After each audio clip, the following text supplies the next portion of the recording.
Okay, hello everyone. Here I want to provide a tutorial on how to display number row on Infinix Hot 4DI device. Well, displaying the number row on your device can improve typing efficiency, especially when you are frequently input numbers. It provides quick access to numbers without having to switch keyboard layouts, making it convenient for tasks like typing passwords, entering phone numbers, or filling out forms. So let's go to the tutorial. Okay, first thing first, I'm gonna show you my keyboard display. And here you can see that the number row is not appear.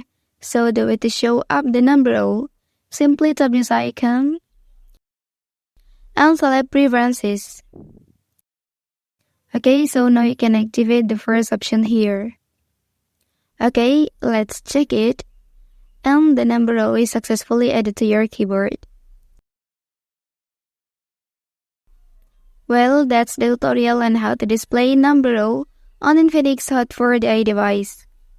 If you are helped by this video, don't forget to like and subscribe to get other information from this channel. Thank you.